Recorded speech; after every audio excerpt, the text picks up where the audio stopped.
झारखंड सरकार स्वास्थ्य विभाग द्वारा रांची के नामकुम एनएचएम में स्वास्थ्य मंत्री बन्ना गुप्ता की अध्यक्षता में कोविड-19 के थर्ड वेव को लेकर एक वेबिनार का आयोजन किया गया। इस वेबिनार में थर्ड वेव से कैसे लोगों को बचाया जाए, क्या सावधानी बरती जाए और टीकाकरण को लेकर आईएमए के डॉक्टरों के साथ उच्च स्तरीय बैठक की गई। इस दौरान स्वास्थ्य मंत्री बन्ना गुप्ता ने क्या कहा, सुनिए। पहले तो मैं बहुत धन्यवाद देता हूँ बड़ी बहन भारती कश्यप जी का कि उन्होंने एक बेहतरीन तरीके से एक वेबिनार का आयोजन किया। दूसरा धन्यवाद देता हूँ कि आज अमेरिका में हम तो दिन में यहाँ काम कर रहे हैं, वहाँ उनका हॉलीडे है और रात के 2:30 बजे वहाँ के वरीय चिकित्सकों ने हमारे चिकित्सकों के साथ संबंध स्थापित करके उनको बेहतर प्रबंधन और बेहतर तरीके से इलाज संबंधी जो तीसरे वेव में होने वाली परेशानियां के साथ आशंकाएं जो हैं कि क्या उस इलाज के दुष्परिणाम होंगे, क्या क्रिया के विरुद्ध प्रतिक्रिया होगी, तो कैसे हम बेहतर इलाज करेंगे, किन विषय का इलाज होगा, कहाँ बॉडी के किन पार्ट को वो ज़्यादा हैम्पर करेंगे, क्या उसमें कार्डिया का रोल होगा, क्या वहाँ पर जो है हमको पैथ का रोल होगा, क्या हमको किन दवाइयों को इस्तेमाल करना है और कैसे हमको जो है जो सेकेंड वेव में न्यूटन की गति का तीसरा नियम प्रतिक्रिया है, जो ब्लैक फंगस और वाइट फंगस हुआ है ज़्यादा स्टेरॉइड के इस्तेमाल करने से,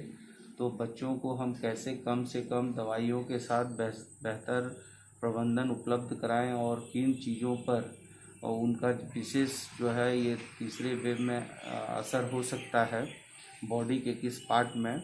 तो वो सारी चीज़ों पर बहुत गंभीरतापूर्वक चिंतन मनन हुआ है। और मैं समझता हूँ कि हम जितने भी अभी हमारे माननीय मुख्यमंत्री जी ने भी एक वेबिनार आयोजित किया था जिसमें WHO के बड़े डॉक्टर, और लगातार हमारी सरकार ये प्रयास कर रही है कि हम बेहतर से बेहतर डॉक्टरों के सुझाव को और उनकी सलाह को और उनके दिशा निर्देश को आत्मसात करें। और मैं समझता हूँ कि राज्य सरकार माननीय मुख्यमंत्री जी के नेतृत्व में हम एडवांस प्लानिंग की ओर आगे बढ़ रहे हैं। ये ज़रूर है कि हमारा स्टेट ट्राइबल स्टेट है, पिछड़ा स्टेट है, लेकिन हमारी मानसिकता, हमारी सोच, हमारे कार्य करने की पद्धति और हमारे माननीय मुख्यमंत्री जी का विजन वो बहुत एडवांस है। और हम उसी एडवांस प्लानिंग के तहत अपने PICU को मजबूत कर रहे हैं, हमारा मदर चाइल्ड यूनिट को मजबूत कर रहे हैं, हम अपने NICU को मजबूत कर रहे हैं। तो हम मजबूत करके अपने राज्य की जनता को इस आने वाले दुष्प्रभाव से कैसे मुक्ति हो, इसके लिए काम कर रहे हैं। क्योंकि हमारे राज्य में 18 से कम जो बच्चे हैं वो 1,43,49,680 बच्चे हैं और उसमें से 7 लाख बच्चों के प्रभावित होने की आशंका भी है। तो ऐसी आशंकाओं को कैसे हम निर्मूल साबित करें और कैसे हम इस भय और इस विभीषिका से मुक्ति दिलाएं, इसके लिए लगातार हम प्रयास कर रहे हैं और उसी की दिशा में ये भी एक मील का पत्थर साबित होगा। सर, कब तक बच्चों को सर वैक्सीन मिल जाएगा? सर, वैक्सीनेशन चूंकि थोड़ी धीमी हो गई है पूर्व के मुकाबले, ऐसे में थर्ड वेव से पहले पूर्ण रूप से कैसे कंप्लीट हो पाएगा वैक्सीनेशन? नहीं, देखिए वो तो आप प्रधानमंत्री जी का 13 मार्च का संबोधन को सुन लीजिए। उन्होंने तो कहा था कि पूरी दुनिया का हब भारत है, वैक्सीन के माध्यम से पूरी दुनिया को हम सप्लाई करेंगे। और वही आपाधापी में 6.5 करोड़ वैक्सीन दुनिया को बांट भी दिया गया, लेकिन कभी भारत सरकार ने इसको गंभीरतापूर्वक नहीं लिया है इस कोरोना को, और उसी का दुष्परिणाम है कि आज जो है वैक्सीन की कमी हो गई। जब दुनिया का हब बन गया है भारत, तो फिर हमारा जो ट्राइबल स्टेट है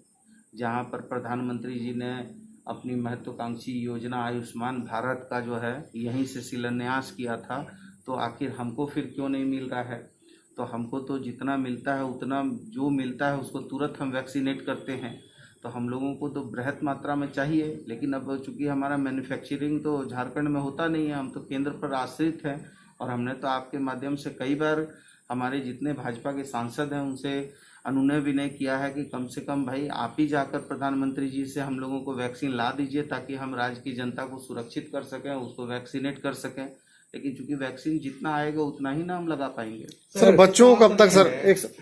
बच्चों को सर कब तक वैक्सीन मिल जाएगा, क्या लगता है? ये तो देखिए, ये तो आप इसका बेहतर जवाब तो भारत सरकार देगी, क्योंकि आप जानते हैं कि ICMR ने 6 से 12 सप्ताह का, पहले 6 से 8 सप्ताह का समय ड्यूरेशन फिक्स किया था। फिर जब केंद्र सरकार की बदनामी होने लगी, वैक्सीन की कमी होने लगी, तो उसको 6 से 12 सप्ताह कर दिया, फिर 12 से 16 सप्ताह कर दिया, और जबकि वैज्ञानिकों ने इसका अपोज भी किया था, लेकिन इसके बाद भी कर दिया है। तो अब तो ये है कि अभी भी जो वेबिनार में हम लोग सुन रहे थे कि बहुत सारे वैज्ञानिकों ने कहा है, बड़े चिकित्सकों ने कहा है कि जो वैक्सीन की जो समय सीमा है वो बहुत लंबी नहीं है। तो अब तो जब हमको जैसे जैसे उपलब्ध होगा वैसे वैसे हम तो अपनी जनता को लगाने के लिए तैयार हैं। और इन्होंने समझ में नहीं आता है कि आखिर भारत सरकार क्यों दोहरी नीति अपना रही है। कभी 35,000 करोड़ जब बजट में एलोकेट किया है तो फ्री वैक्सीनेशन होना चाहिए, लेकिन उन्होंने जो है कि कह दिया उस समय कि राज्य सरकार क्रय करेगी। राज्य सरकार क्रय करने को तैयार थी तो फिर बंधन लगा दिया। ग्लोबल टेंडर होने की बात थी तो ग्लोबल टेंडर में भी पीछे अड़ंगा कर दिया। फिर जब दबाव पड़ने लगा सभी राज्यों का तो फ्री वैक्सीनेशन की बात हुई, और जब फ्री वैक्सीनेशन की बात हुई तो उसमें फिर एक क्लॉज लगा दिया कि 25% जो है हम प्राइवेट लोगों को देंगे। मतलब इसका मतलब है कि 25% प्राइवेट लोगों को 750 रुपया में आप क्यों देंगे, जब 150 रुपया की चीज आपको मिल रही है। तो इसका मतलब है कि कहीं ना कहीं ऑर्गेनाइज करप्शन करने के लिए भी एक किनारे का दरवाजा खोल रहे हैं आप। सरकार से हमारा अनुरोध है कि जिस तरह पिछली बार कोविड की लहर में सरकार आयुष्मान भारत के स्वास्थ्य संबंधी बीमारी के कुछ पैकेजेस को कोविड बीमारी से ग्रसित बच्चों के इलाज के पैकेजेस में डेजिग्नेट यानी विनिर्दिष्ट की थी, उसी प्रकार इस बार भी तीसरी लहर में बच्चों के प्रभावित होने की आशंका को देखते हुए सांस की बीमारी और बच्चों के हार्ट की बीमारी के कुछ पैकेजेस को कोविड से ग्रसित बच्चों के इलाज के लिए विनिर्दिष्ट यानी डेजिग्नेट किया जाए।